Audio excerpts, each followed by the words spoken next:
In our last program, we talked about President Thomas Jefferson's decisions about who would be in his new government. Jefferson was the leader of a new political party, the Republican Party, but not the Republican Party we know today. In fact, Jefferson's party laid the roots for today's Democratic Party. During the election of 1800, the Jeffersonian Republicans struggled bitterly with the opposition party, the Federalists. Jefferson won that election.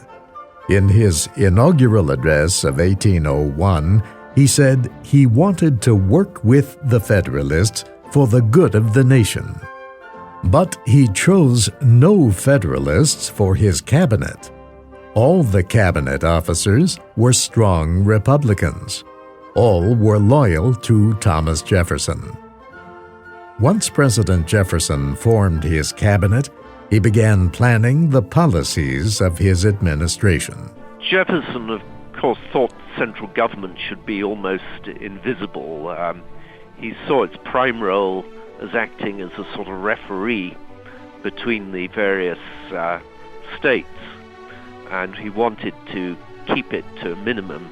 Andrew O'Shaughnessy directs a Center for Jefferson Studies at Monticello, Thomas Jefferson's home in Virginia. He says Jefferson was especially concerned about the public debt. In the first year of Jefferson's presidency, the government owed millions of dollars.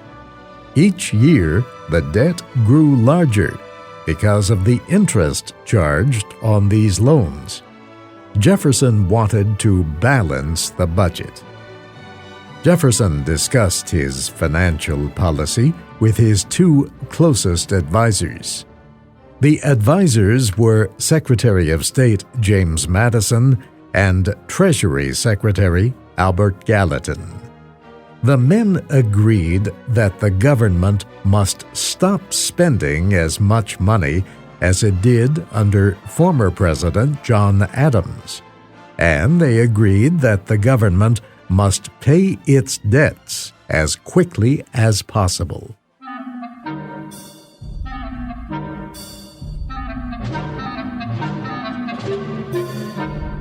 Albert Gallatin said, "We must have a strong policy. The debt must be paid. If we do not do this, our children, our grandchildren, and many generations to come will have to pay for our mistakes." Jefferson began saving money by cutting unnecessary jobs in the executive branch. He reduced the number of ambassadors, and he dismissed all the tax inspectors. Congress would have to take the next steps. Most government offices, Jefferson said, were created by laws of Congress. Congress alone must act on these positions. The citizens of the United States have paid for these jobs with their taxes. It is not right or just for the government to take more than it needs from the people. President Jefferson also wanted to cut taxes on the production and sale of some products, including whiskey and tobacco. He hoped the government could get all the money it needed from import taxes and from the sale of public lands. The Federalists were furious. They warned that Jefferson's financial program would crush the nation. They declared there would be anarchy if Federalist officials were dismissed. Most people, however, were happy. They liked what Jefferson said. They especially liked his plan. Biggest critic was his longtime political opponent, Alexander Hamilton. Hamilton had served as the nation's first Treasury Secretary. Now he was a private lawyer in New York City. He published his criticism of Jefferson in a newspaper he started, the New York Evening Post. In Congress, elected officials also debated the president's proposal to cut taxes. Federalists said it was dangerous for the government to depend mainly on import taxes. They said such a policy would lead to smuggling. People would try to bring goods into the United States secretly without paying customs fees on them. Federalists also said that if the United States cut taxes, it would not have enough money to pay its debts. Then no one would want to invest in the United States again. Republicans said they were not afraid of smugglers. The danger, they said, would come from taxing the American people. There was no need for production and sales taxes. And they said the American people knew it. The Republicans also said they were sure the government would have enough money to pay its debts. The Republicans won this legislative fight.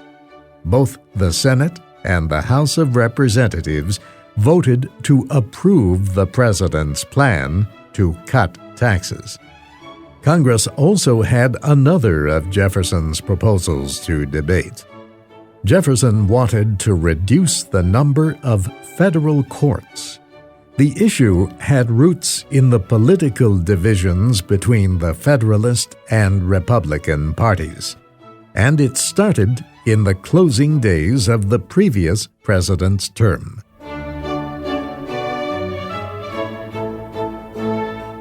John Adams was a Federalist.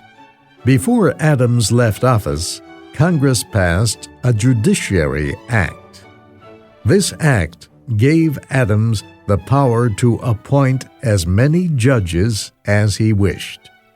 The act was a way for the Federalists to keep control of one branch of government after losing the presidency and their majority in Congress in the election of 1800. So President Adams quickly created new courts and named new judges. Just as quickly, the Senate approved them. The papers of appointment were signed. The appointed men were known as midnight judges. However, some of the midnight judges did not receive their papers or commissions before Thomas Jefferson was sworn into office. The new president refused to give them their commissions. Federalist congressmen claimed that the president was trying to interfere with the judiciary. This interference, they said, violated the Constitution. Republican congressmen argued that the Constitution gave Congress the power to create and eliminate courts. They said the former administration had no right to appoint the so-called midnight judges. The Republicans won this argument too. Congress approved President Jefferson's proposal to reduce the federal courts. Congress then turned to other business. But the question of the midnight judges would not die. One reason the issue remained important was because of a man named William Marbury. Marbury was one of the midnight judges who had never received his commission. He asked the Supreme Court to decide whether the government was required to give him his commission. The Chief Justice of the United States, John Marshall, was a member of the Federalist Party. Jefferson and Marshall hate each other. In fact, Marshall gives him the oath for the inauguration and goes back to his room and says, well, a terrorist has just taken over the government. I hope we will be able to survive him.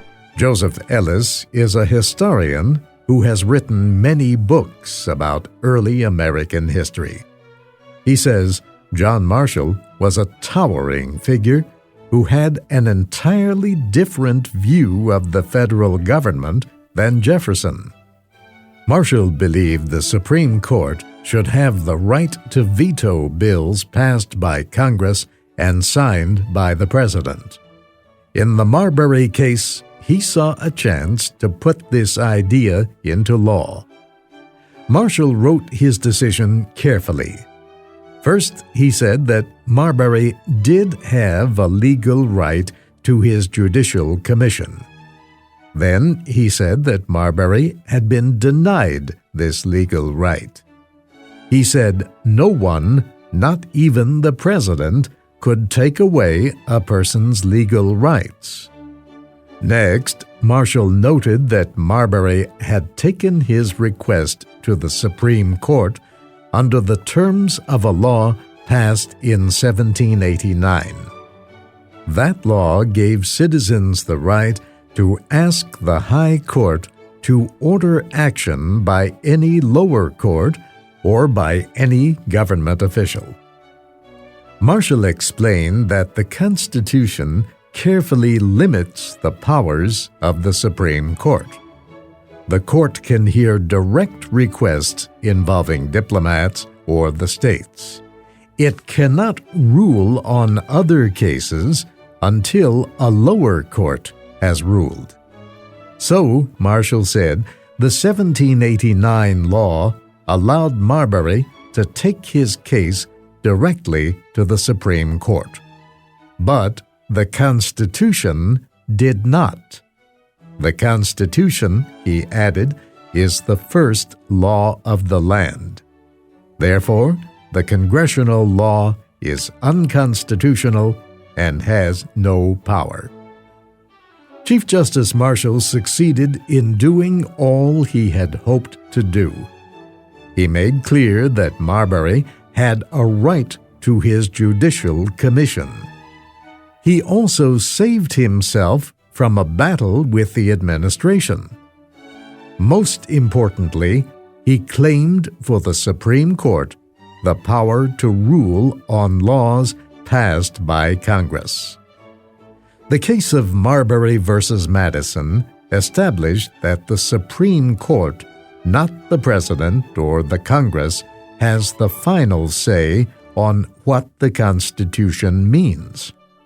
Jefferson did not like Marshall's decision, but Joseph Ellis says that Jefferson was awed by how the Chief Justice argued his case. Jefferson says to his friends, if you ever talk to Marshall, don't say anything, because whatever you say, he will take it and he will twist it. He calls it about twistifications of John Marshall. Jefferson waited for the Supreme Court to use this new power to change Congress's laws.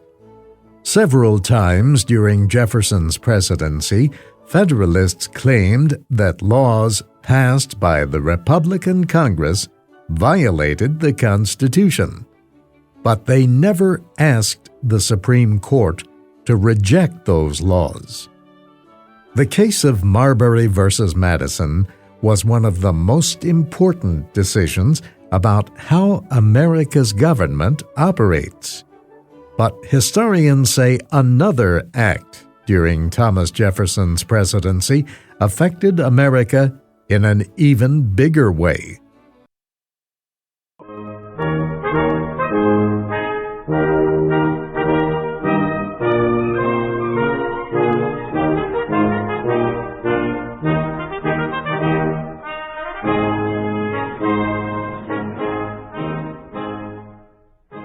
Thank you for watching. Can you do me a favor? Please leave a comment in the comment section below. That would really help.